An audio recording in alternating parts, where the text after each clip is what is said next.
You're listening to Managing Leadership Anxiety, Yours and Theirs, a podcast offered in partnership with Missio Alliance. Each episode, we discuss internal and relational pressures, how they block effective leadership, and how we can move through them to a greater health. And now your host, Steve Cuss. All right, friends. Man, I've got just a wonderful guest, a person that I got the privilege of meeting over Zoom several months ago, and we've become friends. Today's guest is Clare Steele. And particularly for most of the world, quite honestly, you probably don't know Clare.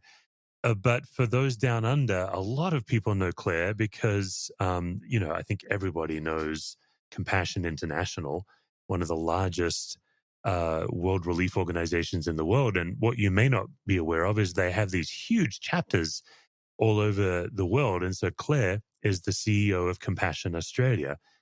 And as we met, we've met through some of my work initially. I've really just come to have massive respect for her leadership. Some of my favorite leaders are the people who just don't think they're naturally a leader. And so what I find is people like that, Clare, I guess I'd describe you as that way, is they come into organizations with such a fresh perspective and such a lack of pretense. So I asked Clare if she'd be willing to come on the show, and she very reluctantly is like, okay, fine, I guess I'll come on. So Clare, welcome to Managing Leadership Anxiety. Thanks, Steve. It is reluctant, but very excited joining you this morning. Yeah. So let's kick off with just your background. That's one of the areas I wanted to explore. So many people find themselves in leadership in an unlikely way.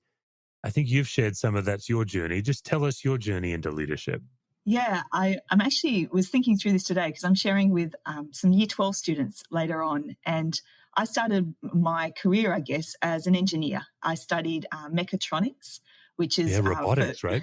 Yeah, robotics. For those who are don't know, because I really love solving problems. And for me, robotics seemed really exciting.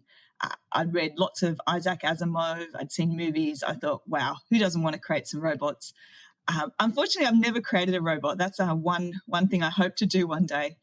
But what I discovered in engineering in particular, and then the work I went into, was I love solving problems. And I love solving problems by bringing people together, ideas together, and just really thinking through how can we use all these things that we know together to make the solution better. And so that's been, I think, probably the only common thread through my whole career.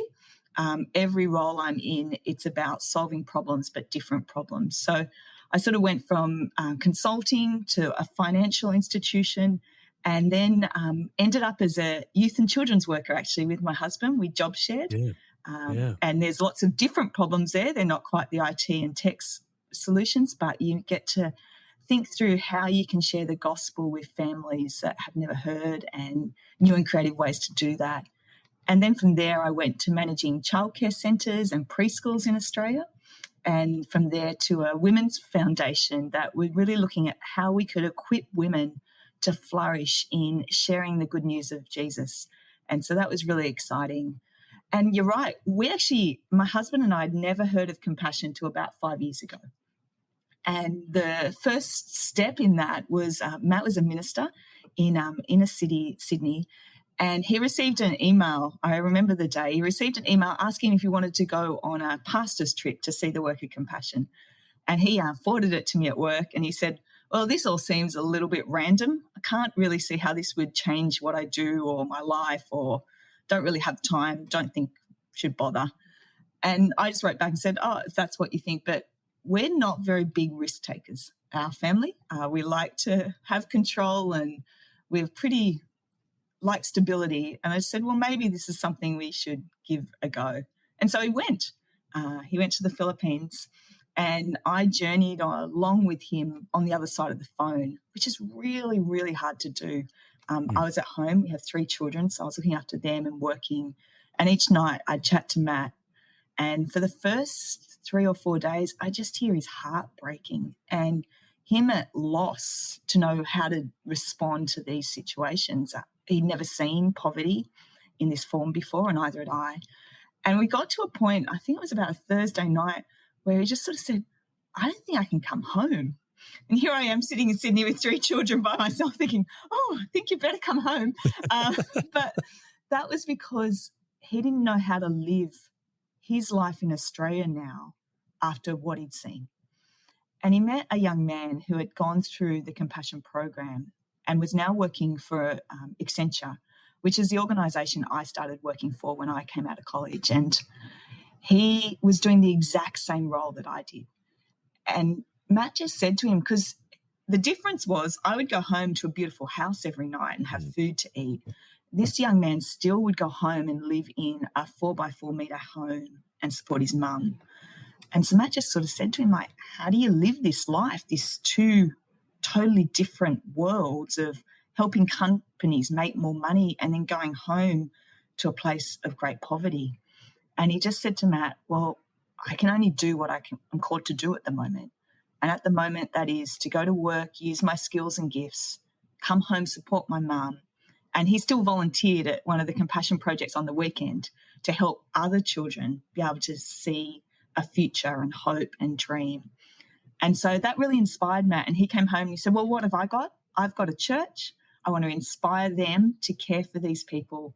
And I want to really think through how we can support the work of compassion. And so we did that. And that meant that we took someone from our church and our family back to the Philippines about a year later. And so I got to, yes. So I got to experience firsthand that roller coaster journey that Matt had experienced. And it just broke my heart. I remember walking through the streets of Cebu, and there's children 2 and 3 on the side of the road, and they're begging or they're selling tiny things to try and get enough money. There's adults comatose on the side of the road from drug and alcohol addiction. You're walking through laneways where there's sewage running through just houses down either side. These houses are made of whatever could be found, and they're tiny. You see children lucky to have a bowl of rice of food a day and walking kilometres to get water that I wouldn't even consider bathing in. And your heart just breaks for the hopelessness that's around you, but also then the hopelessness that's inside of you. Because this problem, I love fixing problems. This problem felt unfixable. Just, you don't even know where to start. And I just felt as I walked this great heaviness and hopelessness that descended upon me, and it felt like it descended on the city that I was walking through. And one of the days that we're walking through Cebu, I started to hear this sound, and it's a sound that usually we hear in Australia, but with lockdown we don't at the moment. It's that sound of feet slapping on playgrounds, of children laughing, of balls, of shouting at one another. It's the sound of a child's playground. And I could hear the sound, but all I could see was the hopelessness and a city just descending into disrepair. And so I've got this smile on my face because I love the sound, but I'm so confused. Then we turn a corner and we see a playground, but that's actually overselling it. It was just like this dirt rectangle with a battered basketball hoop at one end and some tables around the edge. And there's about 40 or 50 children here playing all manner of games, talking, laughing. And it felt like there was this little oasis of hope in this desert. And it just felt, for the first time, I felt joy for that week. And as we got closer, I realised this was actually our destination. This was the church where the Compassion Project was.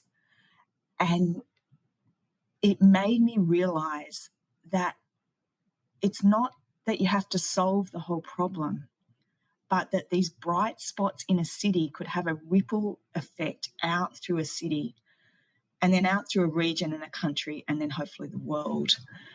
And it just felt that God's light was able to shine in an amazing way. And so I came to that moment of just loving the work that Compassion did in enabling churches to be all they could be in their communities. And so we came back to Australia, and I was like, okay, great, Matt, I agree with you now. Let's support Compassion most we can. And we kept sharing the story with our congregation and with people we met. And that was all fantastic and really easy to do. And then in about February the following year, we received an email as a compassion supporter that the former CEO was retiring. I remember I ride to work, so I rode home from Sydney and said to Matt, the CEO's retiring, we need to pray for this, because this is an organisation we care deeply about. And he just said straight off the bat, I think you should apply for the role. And I was like, just sort of laughed it off and kept going. But then, because this meant huge change for us, Matt was leading a church that we loved, that we've been leading for 10 years. Our children loved where we lived, and it would mean moving. And this was a massive change for me. This was a much bigger role than I'd had. But Matt just said, well, why don't we pray about it? Why don't you do what you do, read about where compassion's at, learn everything, think about what you could bring, and we'll go from there. And so we did. And 4 months later, I was offered the role of CEO of Compassion Australia, which still spins me out a little bit. Yeah. So in the timeline then, when were you offered that role? So we'd gone to the Philippines in 2018 in October. I was offered the role in June 2019.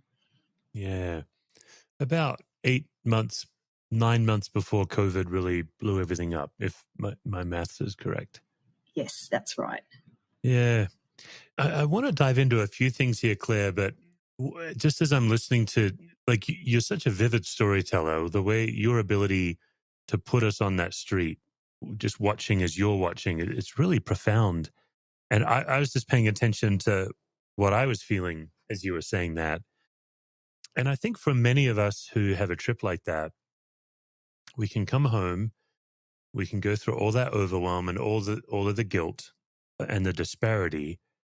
But at some point, we can make some kind of bargain with ourselves to say, well, I'm a local church pastor, for example, in my case. And so my vocation is here, and I should get my church to do more. But you have to come home as the CEO of a relief organization. You actually have an opportunity to move the needle. This is a convoluted question. I'm somewhat infamous for asking complex questions.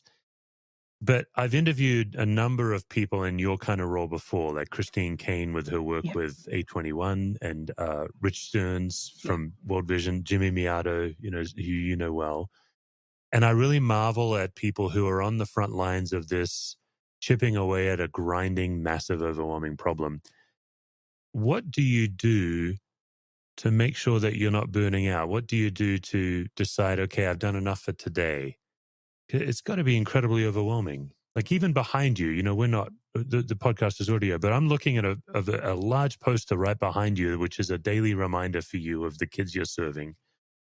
What do you do to manage that and to go in for the long haul? Yeah, it's actually something I've been thinking about lately. And I love that our organisation is called Compassion. And I love that in the Gospels we see that Jesus was moved with compassion.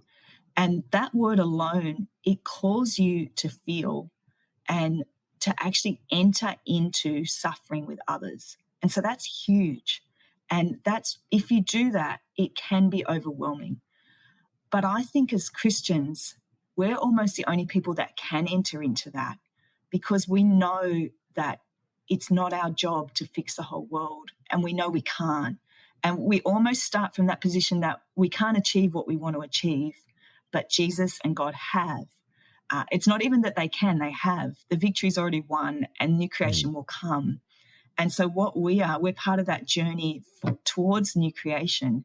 And so I have to rest in, and this is hard, I have to rest in the fact that I can't actually solve everything, but I know that Jesus has. And I think that picture that I saw in Cebu, I was overwhelmed and I can't fix it, but I'm not called to.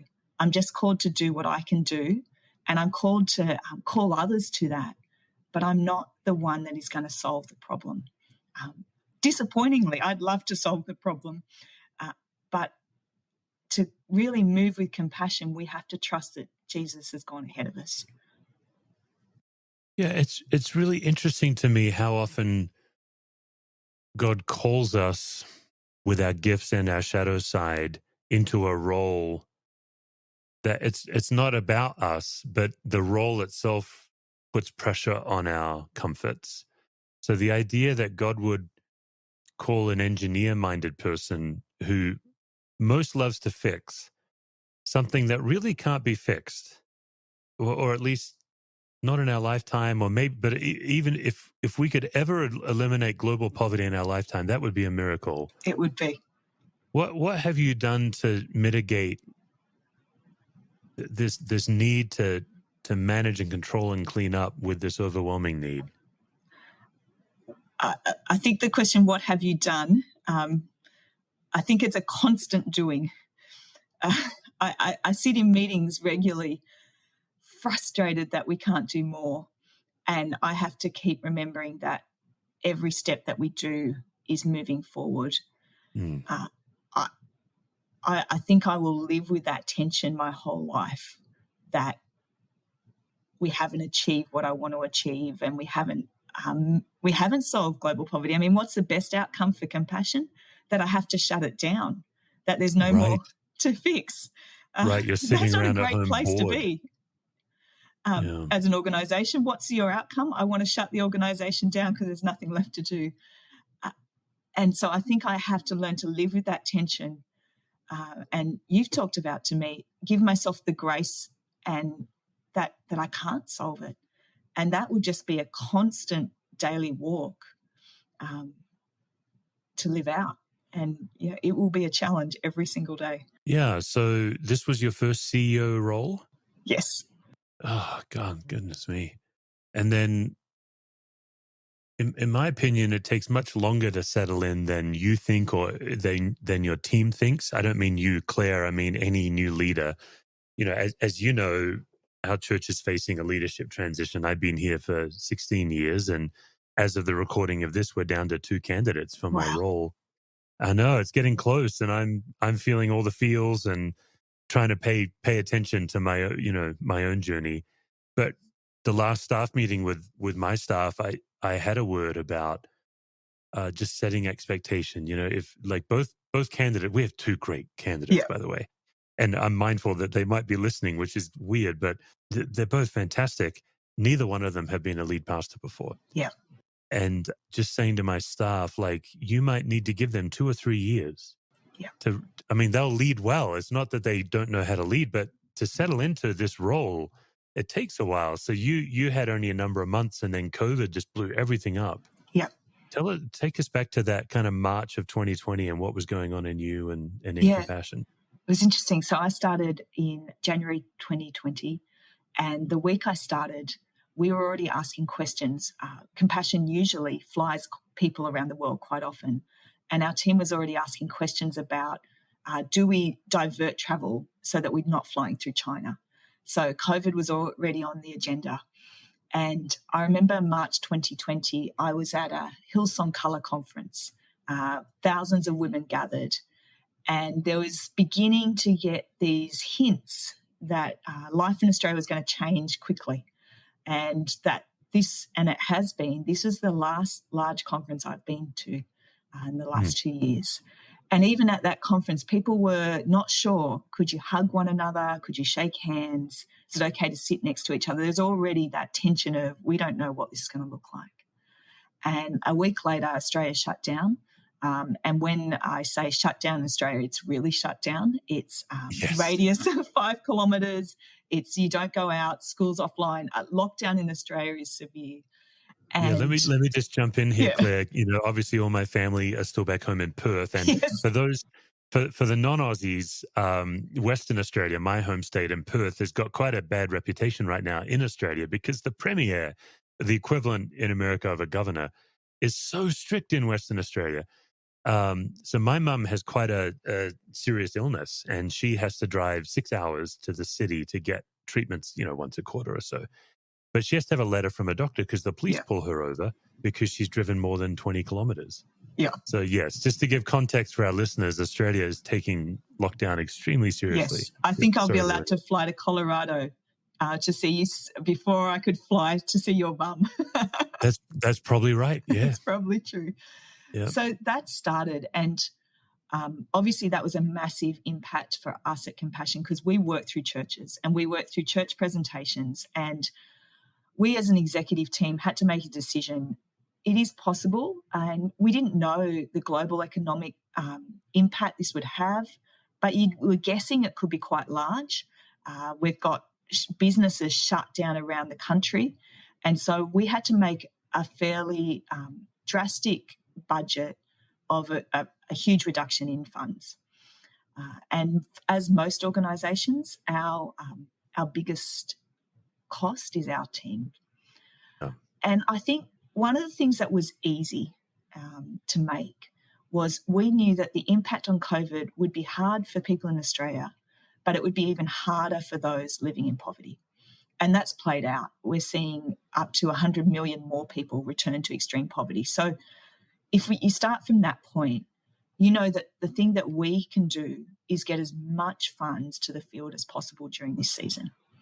And so that was our decision point. We need to get as many funds as possible to the field, which means it has a huge flow-on impact to what we have to do in Australia. We have to cut back our expenses, and we have to cut back and be more efficient in how we've done things. And because we usually work through churches, we have to change the way we work.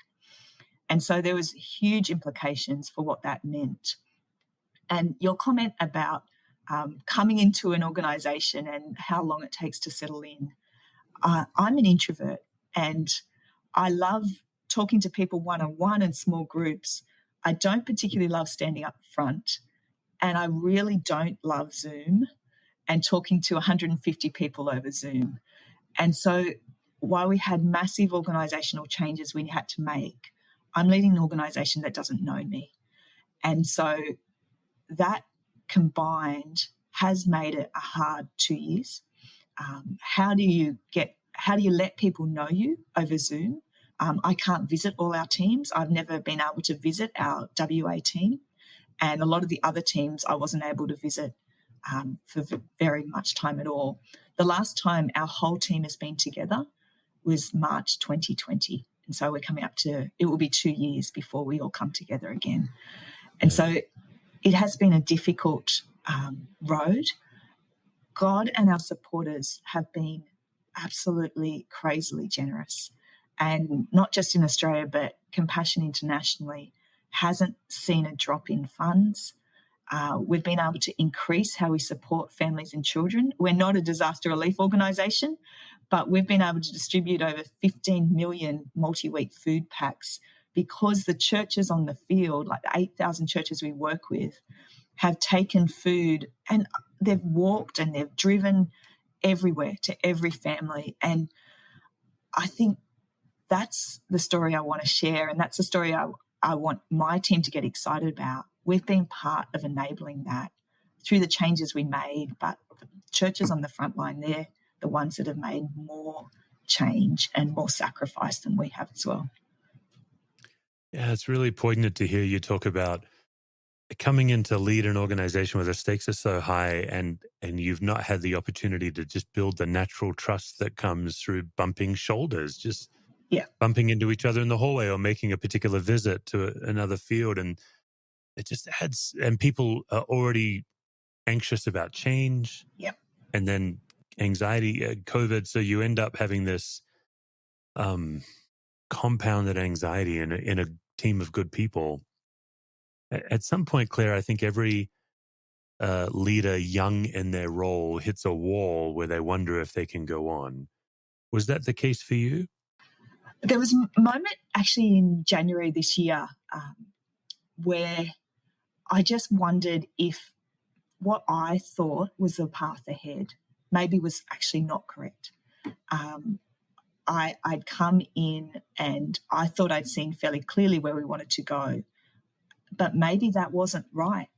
And maybe what we needed to do is different. And so I think that then you begin to question whether you are the right person, because I was quite sure this is where we should go. And as a leader, you take big bets, don't you? If this is where you think we should go, and it wasn't just my thoughts, it was we spent lots of time talking and listening. But if this wasn't the right path, then maybe I wasn't the right person. So, yeah, it's hard to lead in that way, to make those big calls if you're not certain that's the right way to move. Yeah, and with an engineering background, you come into leadership from a different point of view. It would probably be typical to see a different kind of leader and say, oh, like you mentioned, you'd prefer to not be upfront in front of groups versus one-on-one. What have you seen that God has used you to do that's unique, that a more stereotypical upfront leader can't do? That's a very good question. Something that one of my favorite things to do is pull lots of things together and think of solutions and ways ahead.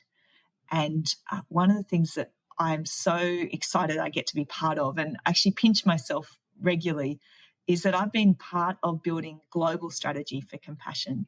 And I get to be part of a group of CEOs that come together and just sort of throw things around and think through where we're going. And I love that, because you start to shape a future that maybe wasn't possible. And you start to bring all these different gifts. I have an amazing colleague in the UK who has all these gifts I don't have, and has all these different perspectives. And I love hearing what he brings. And then my colleague in Canada, she's extraordinary as well. And so you hear all these perspectives, and then you go away. And usually for me, it's on my bike ride home. Just all these things sort of percolate and they come together. And then you start to go, so all these things could come together in this way. And that, for me, I love that. It excites me no end. And then to think, how then do I develop people to use their gifts and skills to build out this future together? So they're the two things that make me most excited about my role. Yeah, I love that, Claire. And obviously, for our listeners who are getting to know you maybe for the first time, I've known you for some time now. And what I love about this is you have this amazing ability of vision and execution. And there's definitely a lot of leaders that love to be visionary, but they can't build anything. They make you cry, but nothing really changes.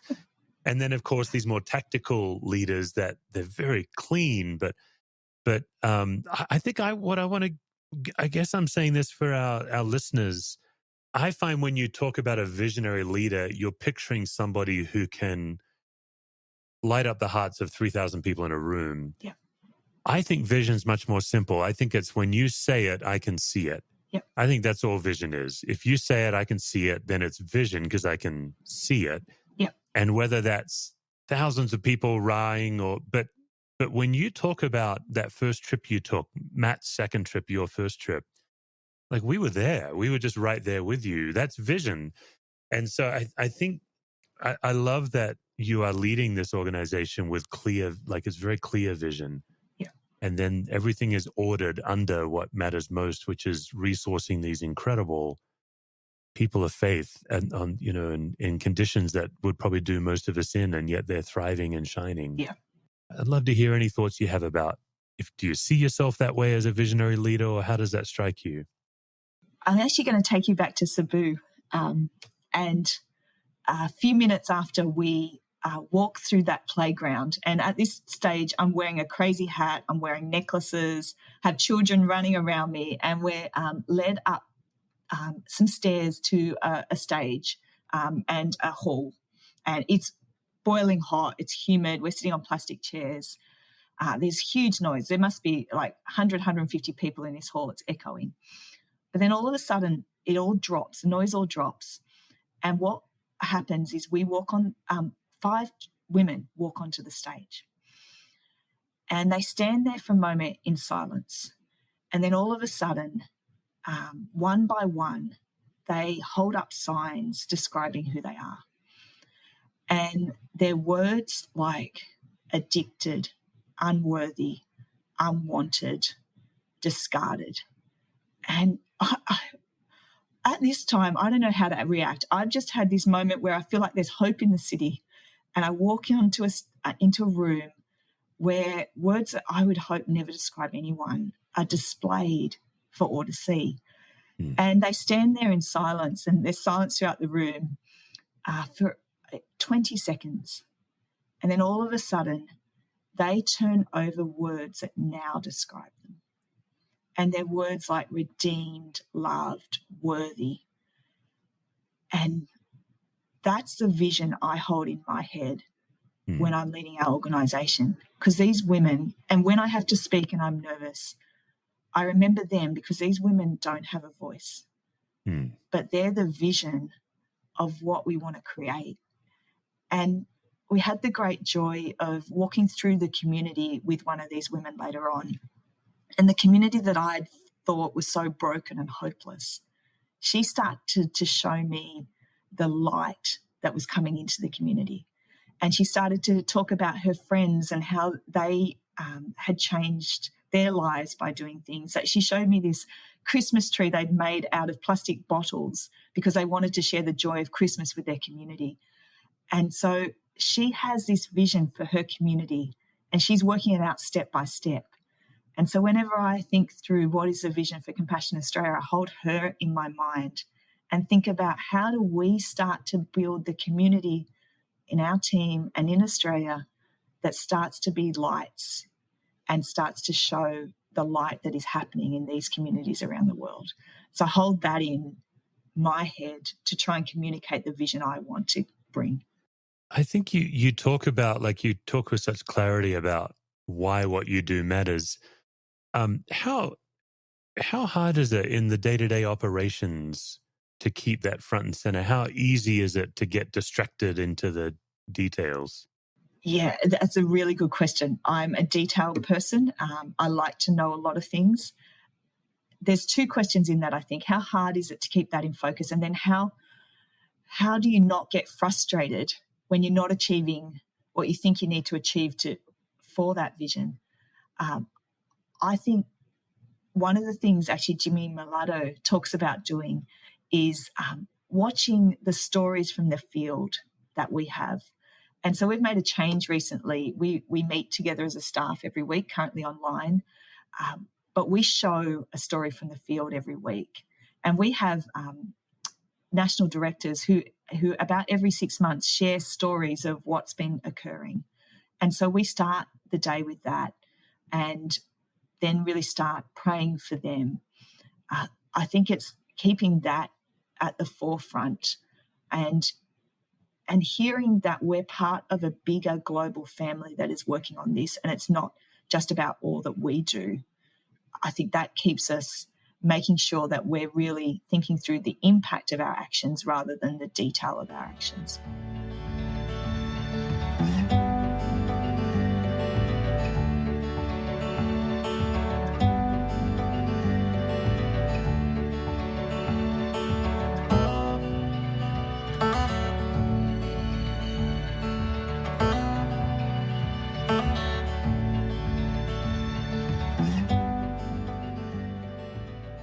You know, so many folks nowadays, they're looking for something to help them make sense of themselves and try to get unstuck in some patterns. And obviously tools like the Enneagram have been very popular nowadays. I just want to make the case that systems theory, it's not a magic bullet and it's certainly not the only solution, but it is a fresh way to understand yourself because it forces you to notice your anxiety. And my theology, I believe that it's actually our chronic anxiety that most blocks us from being aware of God. And so earlier in January, I formed an online community called Capable Life. You can visit it at capablelife.me. And it's nothing more and nothing less than a community of people. As of the recording of this, we have about 400 members from 16 different countries. We have pastors, nonprofit leaders, we have medical professionals, teachers, parents, and missionaries. Those are kind of our bread and butter, people that use our site. And they're all on the same journey together. They're trying to make sense of not just the anxiety that they carry, but the anxiety that they notice in their teams. The simple idea of systems theory is if you can be a calm presence, you can help your team be better. So for those of you looking for a tool, it's not the only tool. I couldn't even say if it's the best tool, but it's helped a lot of people. And if you'd like to check it out, you can go to www.capablelife.me and you can learn more there. Now, Claire, you've listened to this podcast, so you know where we're headed. And my understanding is there's perhaps even a wager among some of your staff on how you'll manage the gauntlet of anxiety questions. Definitely is. So, yeah, let me take a look here at my set of questions. I think the journey of spiritual growth in leadership is when you get to the end of yourself and then you get on the other side of it. I wonder if you would tell us a time where you really felt like you got to the end of yourself and you had to depend on God to get to the other side. Yeah, I remember the time actually. It was in July 2020, and I was sitting in a room with my executive team, and we were hearing some of the reports from the field and some of the statistics from the World Health Organization. And we'd also then just looked at what needed to be done in our organization. And I remember when I got the role, thinking in my head and praying, God, this is going to take all I've got. And I need you. It's going to take everything. And I remember sitting in that room and just going, oh, Lord, this is more than I've got. And just that realization that, wow, I'm stepping out in trust here, because I've got so much and I can see so far, but I can't see far enough. And yeah, it's not the prayer you really want to be praying when you're in the middle of an executive team meeting and trying to work out the path ahead. But it actually is a prayer that I'm trying to pray each day. Lord, make me humble and self-aware when what I have is not enough. And so I lean on you and I lean on others to bring what this organisation needs at the moment. Mm. And then, we all carry our family of origin into the workplace, whether we want to or not. What might be a family trait that you have that's really helped you in leadership, and what might be a trait that's been a liability or gotten in the way? Yeah, I think from my family, I've learnt great resilience. It's a very Australian trait, I think. We always have that saying, she'll be right, mate, or like, it's really just get on with life. Leave all the feelings behind, just keep moving forward. And I think that's how I was taught growing up. And it is a great trait.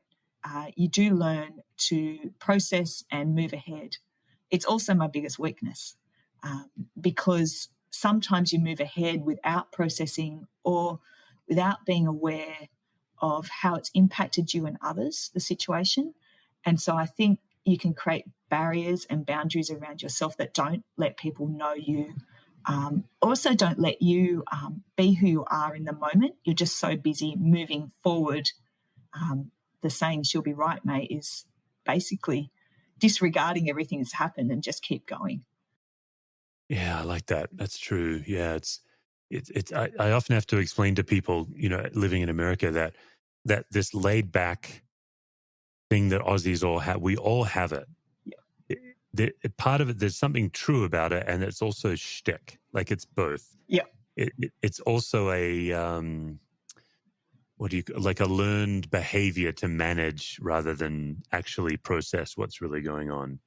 Yeah, and even a barrier you put between you and others. Yeah. Yeah, it is a very learned behavior. Yeah. One of the things we're doing on the show this season is really looking at the inner critic, the story we tell ourselves about ourselves. And we're inviting people to really take notice of their own inner critic and then compare that message with the gospel. And so this would be the question for you, Claire, if you'd fill in the blank for me. What if I were at least as blank to myself as God is? What would be the blank for you? Yeah, this is a really difficult question. I find the inner critic work. I love how you talk about actually having to write down what your inner critic says. And so I think my inner critic says quite often, that was a fluke. You're never going to be able to do that again. And if you're not careful, someone's going to find out how much of a fraud you are. And so I think for me, the blank is, if I knew how much God loved me in real reality and in a sort of a physical way, I would be able to see that the person he created is not a fluke or a fraud, and be able to live out a more full life and more fully who he created me to be. Mm. Well, then to that end, when is a time recently where you felt most fully and completely loved? Mostly with my family. I have 3 children and married to Matt for over 20 years now. And there's moments in our family where, especially Matt, he dissolves into fits of laughter that he can't control. And it's usually over some crazy game, or our boys love dancing and singing. It might be them doing that. And it's those moments where there's almost like you can't talk because everyone's just enjoying being together and enjoying the differences of each member of the family. I think they're the moments that you feel most loved and most truly who you are together in this amazing group of people that God's given you to journey through life with. Oh, man, I love that answer. Well, folks, I just got to say, one of my favorite things about the kingdom of God is how pervasive it is. It's everywhere. And there are so many people of goodwill who are really sharp. In my own church, we reach the intellectual skeptic. That's part of who God's called us to reach in our city. And the older I get, the more brazen I get about challenging the skeptic that think that Christians are not intelligent. That you have to be stupid to believe in a resurrected Jesus. And what I found to be true is some of the sharpest thinkers in the world are doing work for the kingdom of God, for God's glory, for the good of the world. And I'm just thrilled that for many of you, you got to meet Clare Steele, who, in my opinion, is one of those. Clare, who is the CEO of Compassion Australia. Clare, thank you so much for coming on the show. Thanks so much, Steve. For more resources, visit stevecusswords.com or missioalliance.org.